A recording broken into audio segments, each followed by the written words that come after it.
ได้ไปต่ออย่างหมุดหวิดกีฬาบ้านเตะแขวงคำมวน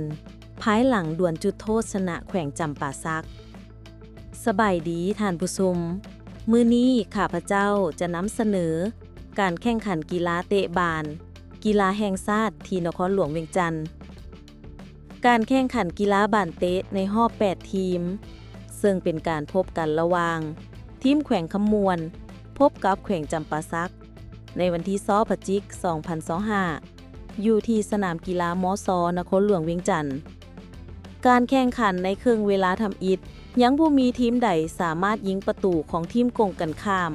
เพื่อนำประตูขึ้นก่อนได้ภายหลังพักเบรก 15 นาที ต่อเข้าการแข่งขันในครึ่งเวลาต่อมา นักเตะจากแขวงจำปาสักสามารถยิงประตูขึ้นนำก่อนได้เฮ็ดให้เกมการแข่งขันมีความเข่งตึงและสร้างความกดดันให้แก่ทีมนักเตะของแขวงคำมวนแต่นักเตะของแขวงคำมวน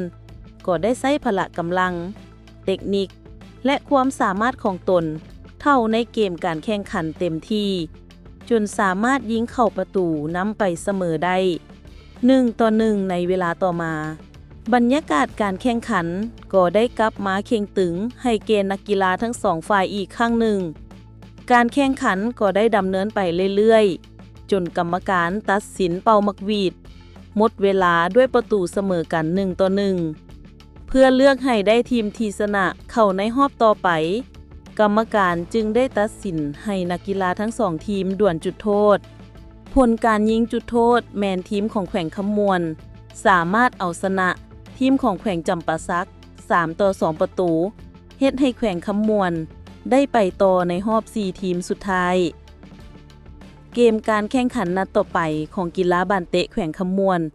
แม่นจะได้พบกับแขวงอัตตปือในวันที่22 พฤศจิกายน 2025ที่สนามกีฬาหลัก 16เริ่มแต่เวลา 14:30 นาทีเป็นต้นไปขอเชิญชวนบรรดาท่านร่วมชมร่วมเชียร์นักกีฬาบ้านเตะแขวงคำมวนไปพร้อมๆกันเพื่อส่งกำลังใจให้นักกีฬาสามารถเอาชนะคู่ต่อสู้ก้าวไปสู่การชิงชัยญาติเอาเหรียญคำมาครองตามความคาดหวังที่วางไว้